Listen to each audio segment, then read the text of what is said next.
All right, this is Trumpeter's 1/32 scale F-100 kit. It was released in the early 90s. And as Trumpeter kits goes, for those that don't know, the fit is absolutely superb.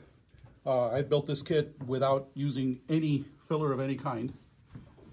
Even my glue filling technique that I normally use on other kits, we didn't have to use it this time. The kit comes with a lot of multiple parts that move, i.e. the flaps, the leading edge slats, the stabilator, things like that. And it comes with a fabulous arrangement of armament as well. I chose to make this one an air-to-air version when the 100s did air-to-air in the early parts of the Vietnam War. And it's in the markings of the only pilot to ever claim a MiG shot down by an F-100. Unfortunately, for many years, the MiG kill was listed as a probable, and sadly, he passed away when they finally confirmed it, that it did, the North Vietnamese did claim that that MiG did not return to base.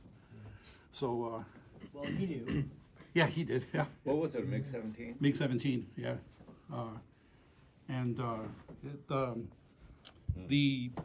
I came up with a different technique this time for doing bare metal finish. I've always been experimenting with bare metal finish kits, this particular version is done by using my sponge technique that I do for painting, but I blended the paints better with using a thinner form of paint with enamel paints, and I still only work with enamel paints. The two different aluminum tones are both Model Masters, a regular aluminum and a Floquil enamel aluminum. And then I use the darker steel color in the center of the wing is also Model Masters flat steel, but I thinned it out as well to bring out the detail of the actual surface rivets and lines and things like that. If you look at the tail section here, to get that bluing effect of hot metal, I first painted the tail in the same color as the rest of the aircraft, and then I used different series of metallizer colors by brushing them on. Most people think that you can't brush on metallizer. You can, as long as your brush is super, super soft. And so I did a kind of like a weather technique on there and blended the colors in, and I used several different steels, titanium, and brasses to get that tone finish. And then I used a French blue and a French purple Model Master colors to get that bluing effect. And I'm very satisfied with that result. I mean, it looks really good. I copied it from an actual French F-100 that was photographed from 1967 or something like that. And it really came out really well. So are you depleting your enamel supply, or are you finding them somewhere? I've actually, it's depleting because unfortunately enamels, especially the second series of Model Masters enamels, they went with a real crappy lid seal, and they're drying up in the bottles. Yeah. And once they dry, you can't rejuvenate them. If you catch them when they're still soft, you can try to thin them out, but most of the time they turn to cottage cheese. Right. So over the last 10 years, I've just been accumulating paints. That's what I did. And I've got like 300 paints still of Floquils. And my last resort is the Humbrol enamels, because they're like Keith Richards. They'll last forever. They'll last a bomb blast. They'll last forever. So, so I use those as well. But I just flat out refuse to use acrylics. I just don't like using acrylics. I haven't tried yet, and that's why I'm here tonight, but I haven't tried acrylics yet, but everything I read is like, it dries on the airbrush, it clogs it up, you gotta turn it a thin way, and like, Well, I'm not Vanessa, I can scratch build just about anything, but ask me to paint it and I will frickin' run to Mountain Air and back. the problem, actually, believe it or not, with the newer airbrushes, acrylic paints are actually better to send through an airbrush because you can thin them to any density and they will still stay a good pigment without changing the shade. As you know, if you really thin out enamel paints, the shade variance changes. But what I find that I don't like about acrylics is all the preparatory work you got to do on a model. You've got to wash the damn parts. You got to clean everything to get the mold extractor off, and that to me just takes too much time. I don't care for that. It takes away from the fun of building the model.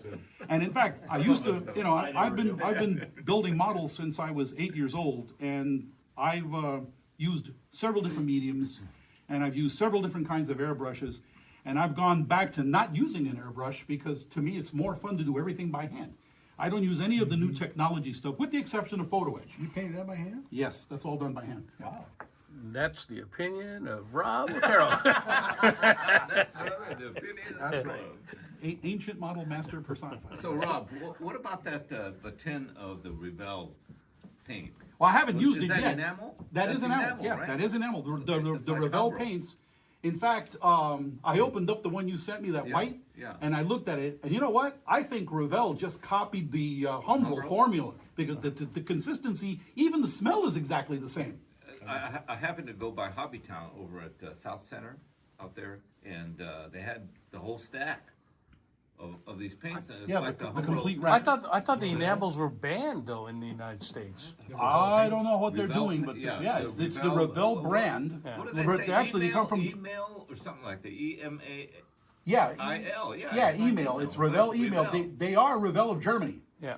And I looked them up online, and for some reason, Germany is still allowing Revell to produce enamel Right. paints in their country. So they just got a whole stack of this thing, and I thought, well, he's looking for these. And there's been a big outcry in Britain to bring Humbrol enamels back because they've gone to full acrylic, and they've had a lot of modelers that say they'd rather have the old enamels, and they're thinking about doing that as well. So I don't know. So they're out there right now. Again, that's the opinion of The problem, based in well, Germany- what is definitely fact is that testers / model masters is gone. The You know, reason they just- Germany keeps enamels is because they don't have a lawyer on every corner in their country. That's true. That's true. Not only that, I think their government is scaring them because, as you know, they don't have a prime minister anymore. They have a chancellor. I was going to ask you about, so I just read the latest fine scale model that came out. They were talking about acrylic enamels. The guy was complaining about there's no more enamels, and whatever his name is, the editor says acrylic enamels they respond like enamel, but they're not as labor intensive as acrylic paints. Mark, be careful. So, Oh, that's you know, there's interesting. a couple brands, but I haven't tried. Does them. anybody here use acrylic enamels? I use Because I'd like to know how I use they work. craft paints, believe it or not. Because I'm thinking, I keep Craft thinking, paints. Yeah. You know, I so. keep thinking enamel is oil based, acrylics are water based, and oil and vinegar doesn't mix. they're Oil crafts. and water doesn't mix. So I'd like to know how that works. Anyway, I'm going to go ahead and just to show the. So what was the name of the guy that flew? Oh, this guy. It's on the side. I forgot his name. The Don pilot's- Kilgus. Yeah, Kilgus. Yeah. Kilgus, yeah, that's right. Yeah, and his crew chief, I hate this, on the side of the airplane. I hand painted the pilot's name and everything, and it really irritated me to put down the A1C Rodriguez, and his name is Spick. I can't believe somebody of my nationality would allow himself to be called that. You're gonna lose your ladder. Here's the. Watch your ladder there, Rob. Oh, Your ladder. okay, thank you. The wash technique I used under here is a mixture of Tester's rubber and Model Master's black, literally thinned down to almost transparent, and then I just whitewash the whole thing basically using a wide 1-inch brush, and that gives you that oil streak look. And that's here too. Yep. Now, when you paint that with a sponge, that's of course before you put all the little wheels and everything, all that fun stuff. Right. Usually when I get to the point, if you look at the instruction sheet, before With before the landing gear and all the Right. accessories, that's All where that you do it, stuff yeah. is off. In other words, the assembly is done to where the airplane is complete, except for the ancillaries, the weapons and things. And I always save and the antennas for last Oh yeah. because I'm always breaking the silly things. I forgot to mention this comes off here because it's got a completely detailed engine. So we'll just put that there for now.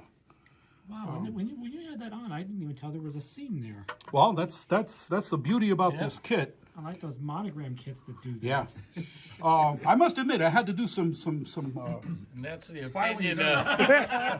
I had to do some filing down here to get this two halves to fit better, because there was a seam there, but it was very, very small. The Trumpeter kits are actually very, very good, with some exception.